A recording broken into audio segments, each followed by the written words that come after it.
Ya estoy aquí de regreso. Como saben, estamos leyendo este libro que se llama Manual de Creación Literaria. Ya leímos la introducción, ya debemos de tener un resumen. Ya leímos la historia subterránea, muy importante en la creación. Y el día de hoy vamos a hablar sobre un tema que también es fundamental, pero que luego se malinterpreta, y que es la verosimilitud.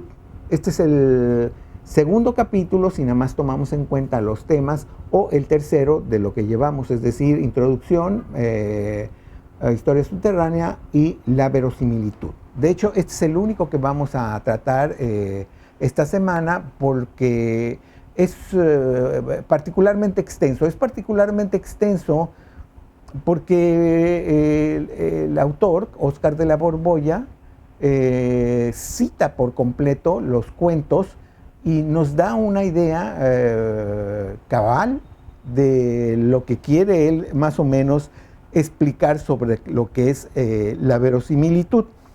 Yo, aparte de lo que viene aquí en el libro, he estado viendo en la computadora, en la red, hay cantidad de temas y básicamente todos dicen lo mismo. Dicen todos lo mismo. Pues sí, es que no hay mucho de dónde cortar. ¿Qué cosa es la verosimilitud? Pues la verosimilitud es la verdad. Pues sí, pero ¿quién es el dueño de la verdad? Si yo soy el dueño de la verdad, ¿tú eres el dueño de la verdad? No. Entonces, vamos a entender que la verosimilitud es aquello que está en nuestra realidad y nosotros lo aceptamos como tal, como real. ¿Qué significa esto? Esto significa que yo, como escritor, voy a escribir sobre temas tremendamente fantasiosos, y tú, como lector, vas a aceptar toda esta fantasía como un hecho. Y les voy a poner un ejemplo paradigmático, que es el de los niños. Los niños no son tontos. Y bueno, el sindicato de gatos ya me mandó su representante. Y sin embargo, los niños les gustan las historias donde hay dragones, donde hay brujas, donde hay elfos, donde hay gnomos, donde hay hadas madrinas. Y lo que es mejor, cuando tú le preguntas al niño, el niño dice: sí, pero no existen. No es cierto, no existen. No existen. Entonces, ese niño está entendiendo esto que entendimos nosotros como tú cedes un poquito y yo cedo otro poquito. El niño dice: yo no creo en las brujas ni en los dragones, pero para fines prácticos, es decir, para que este cuento me resulte muy interesante, vamos a decir que yo creo en las brujas y que creo en los dragones. Entonces, también nosotros, como lectores ya adultos, hacemos lo mismo. Leemos, sobre todo en ciertas obras, hay algunas por ejemplo, de terror, ¿no?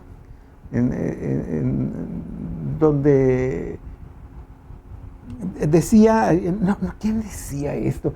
Y ahorita se me fue su nombre, pero había un autor por ahí que... Pequeña interrupción.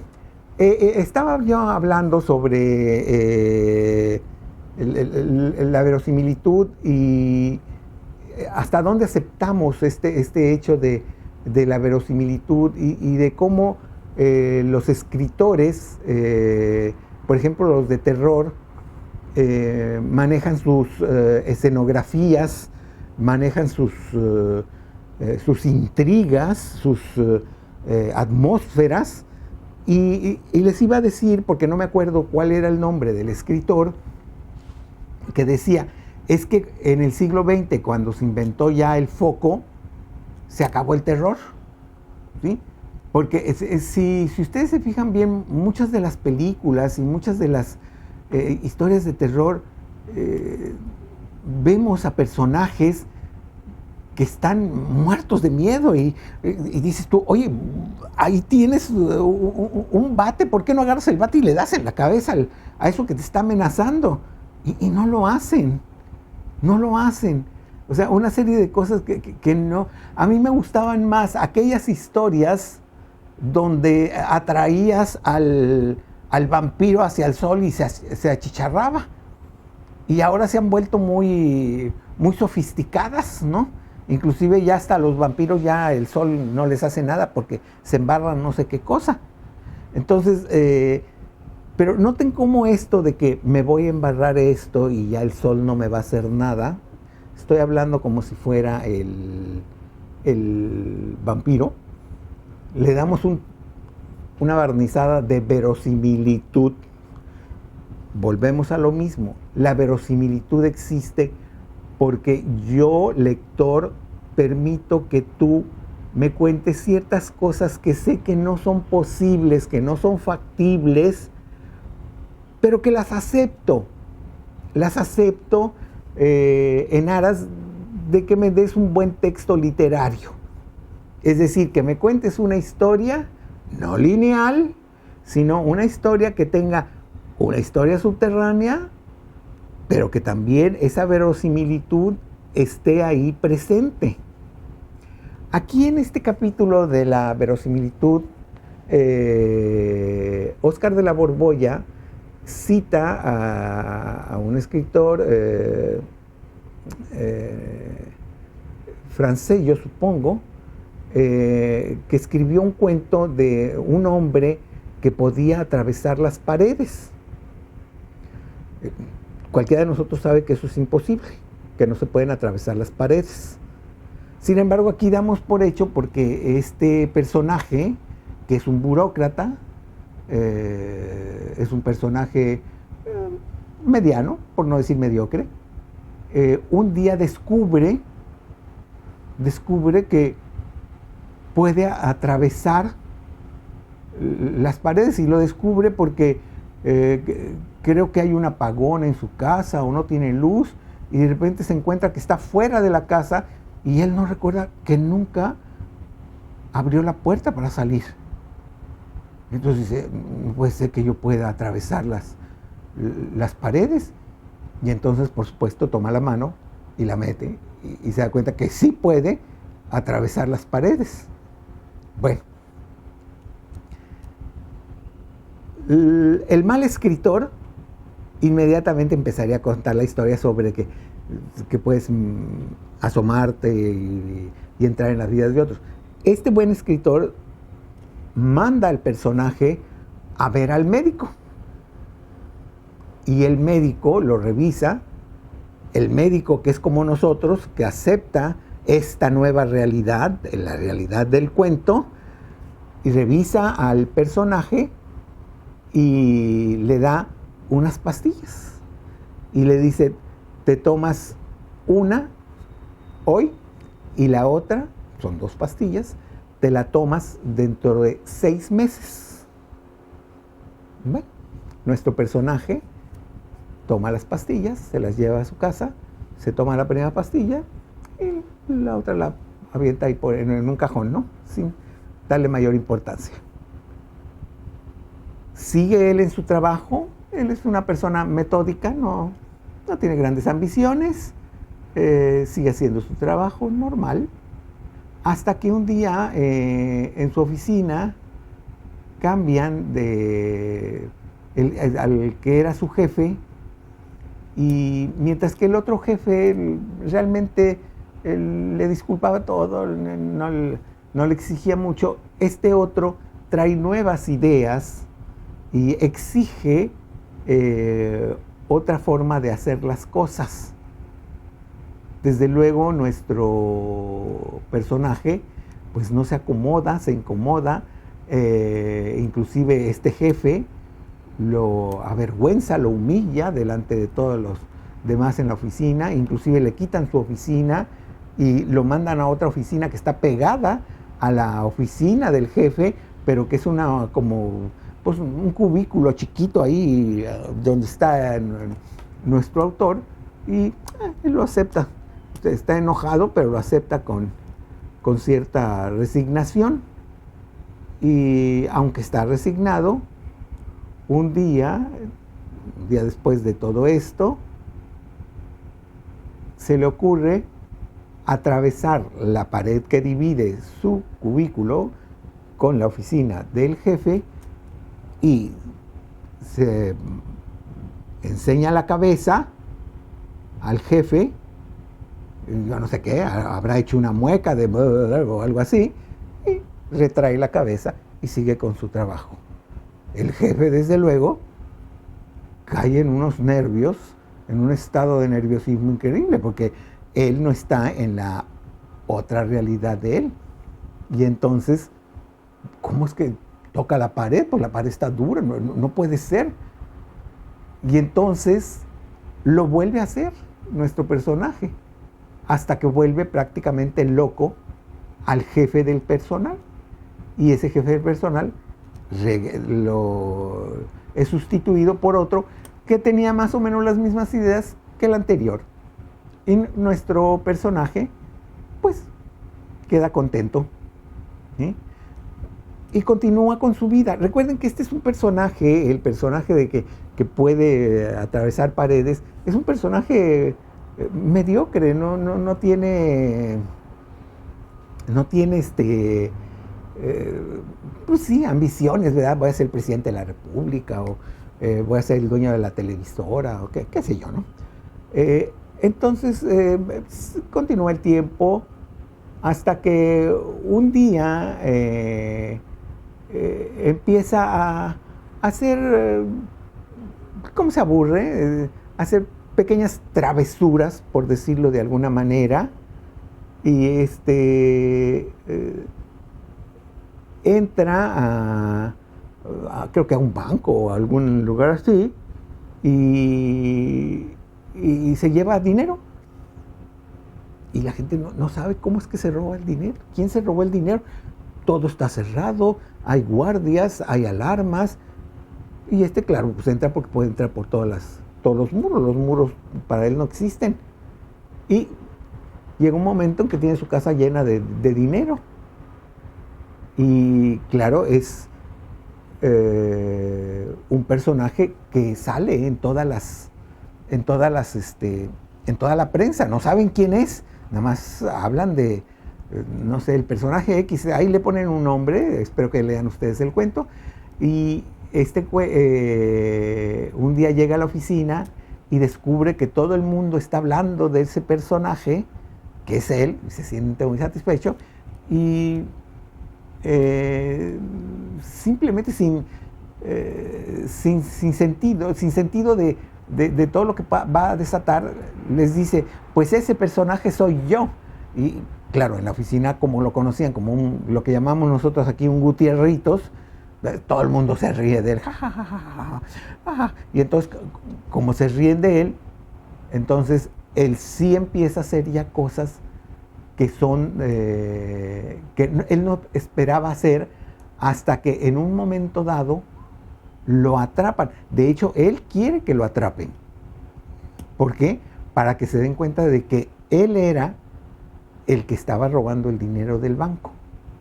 Lo atrapan, lo llevan a la cárcel, pero desde luego el mismo día se sale de la cárcel, porque no hay muros que lo puedan de alguna manera detener.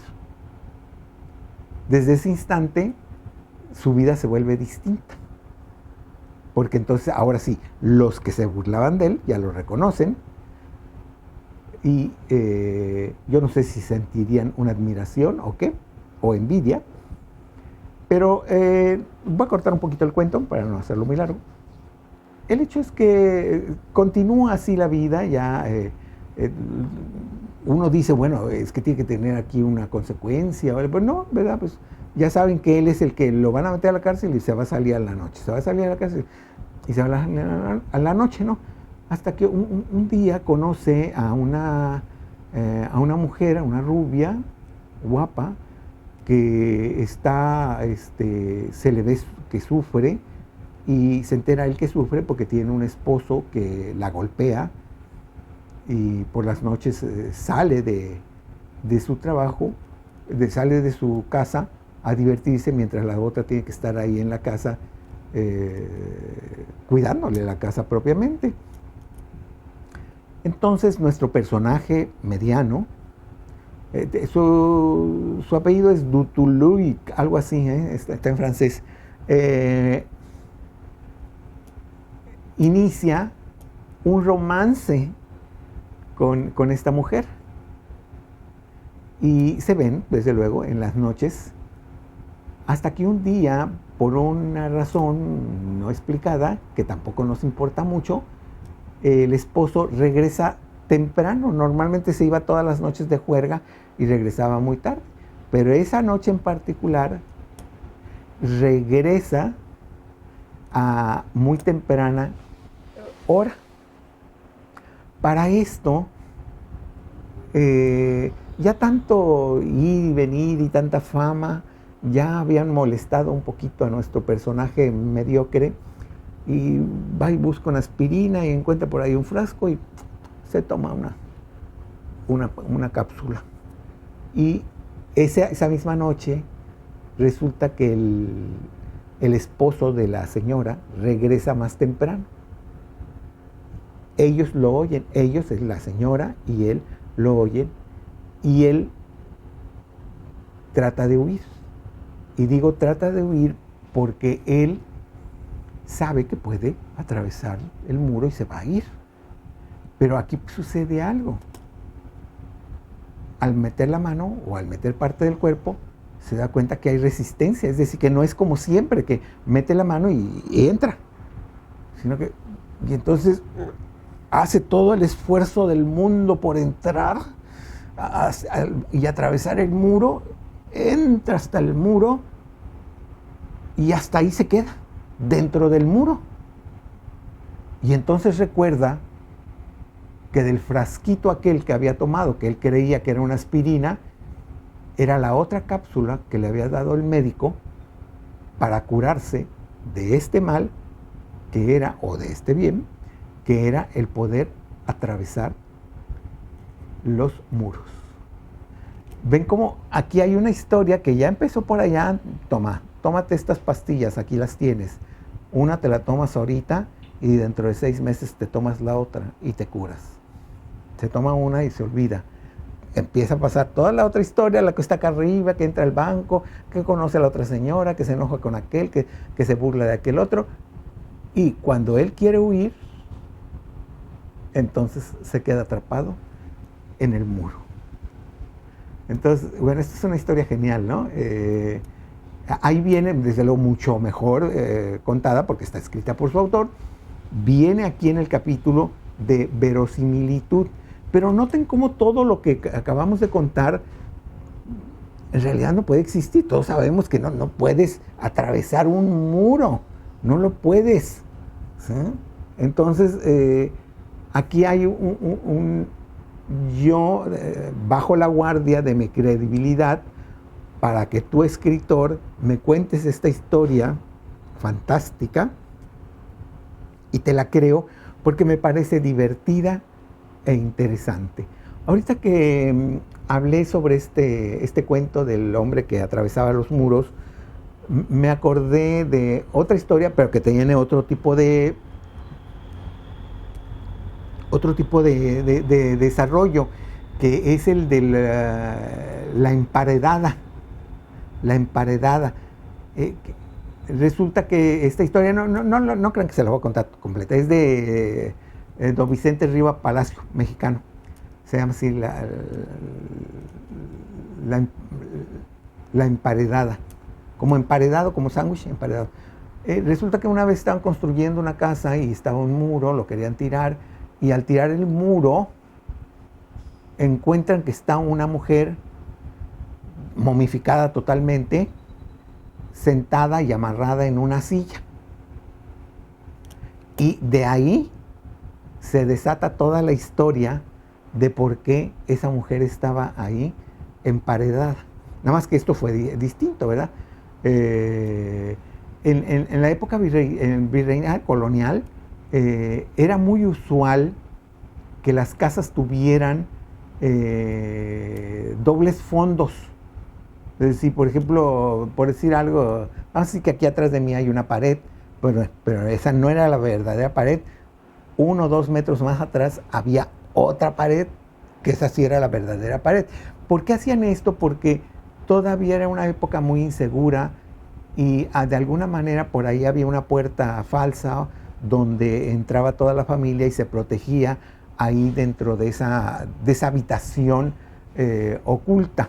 Esto que les estoy contando tiene que ver un poquito con una historia que vamos a leer como parte de nuestro examen final. Bueno, regreso a la verosimilitud. Esta última parte que les conté de la emparedada, esta es absolutamente cierto y comprobable, y existen los lugares, inclusive existen casas que todavía tienen dobles paredes, en algunas de las ciudades antiguas de nuestro país, como es Puebla, como es la Ciudad de México, como es Zacatecas, como es Guanajuato, todas estas ciudades. Noten cómo sí, la verosimilitud, la verdad de lo que debe de ser las cosas, sí está presente, pero está presente según el contexto de la historia que ustedes van a contar. Ahora, no pierdan el piso cuando están contando una historia que sea extraordinaria en hechos. Ustedes pueden contar perfectamente una historia sobre marcianos, sobre no sé qué, lo que ustedes quieran. Yo ahorita me acordé, no sé por qué, de marcianos, porque leí una historia ahí chiquitita, creo que era de Arthur C. Clarke, no me hagan mucho caso, sobre... están unos científicos acá en México, en la Tierra, y están a punto de lanzar un cohete con el que van a hacer una prueba nuclear, y están usando los planetas pues para no contaminar acá el mar y todo eso, ya de por sí que está contaminado este planeta, y se cuenta ahí toda la historia de cuánto han batallado para este cohete y lo que va en el cohete y demás. Y también ahí de repente aparece otra historia.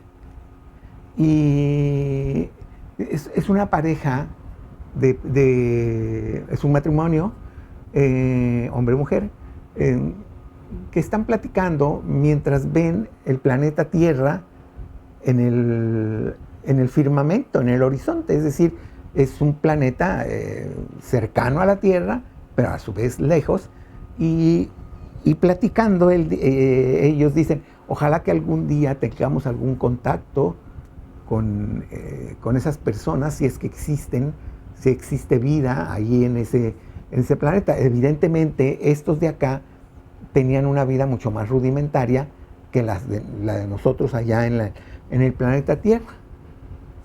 Mientras tanto, acá en el planeta Tierra está el 5, 4, 3, 2, 1 y sale el cohete. Y el cohete va y da justamente en la parte donde vivían estas personas con su carga nuclear, y desde luego arrasa con todos ellos. Y ese es básicamente el cuento. Como yo lo conté, es muy malo, pero como está contado por el autor, es muy bueno. Y aquí tenemos dos realidades, una que es de veras, una que sí existe, porque sí podemos mandar cohetes al espacio, y seguramente sí podemos mandar bombas atómicas. Tengo entendido que hay un tratado que prohíbe todo eso, pero ya saben cómo son los humanos. Y por el otro lado, estamos hablando de otra raza que está en otro planeta, que tienen vida muy parecida a la nuestra, y que sin embargo nosotros vamos y la destruimos. Inclusive no es porque queramos destruirla, sino simplemente porque no respetamos nada, nunca nos nos preocupamos por nada. Vamos y detonamos una bomba atómica en una isla aquí y nunca nos preocupamos si ahí hay tortugas, si hay caimanes, si hay aves o peces. Simplemente detonamos ahí la bomba y ya. Bueno, ven cómo se mezclan realidad y fantasía, por ejemplo, en este caso. Pero muchas veces todo el cuento puede ser una fantasía. Pero esa fantasía, les decía, y por eso me llevó a esta plática, es no pasarnos de la fantasía. ¿Qué es eso de no pasarnos de la fantasía? Es decir, que nuestro lector ya siente que ya es demasiado lo que le estás poniendo. Y ya, esto ya no puede ser.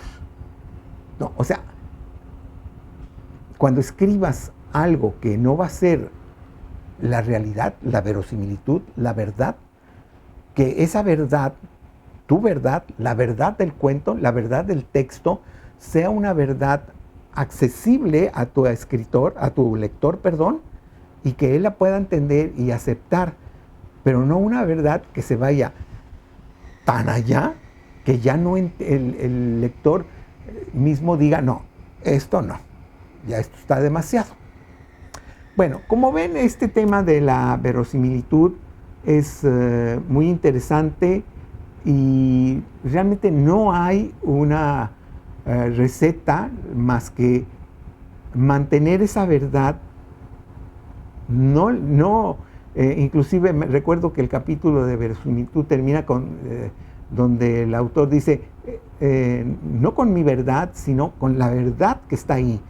Es decir, hay muchas verdades que nosotros podemos contar en nuestro texto. Bueno, espero que yo no haya sido tan confuso en esto que les he contado.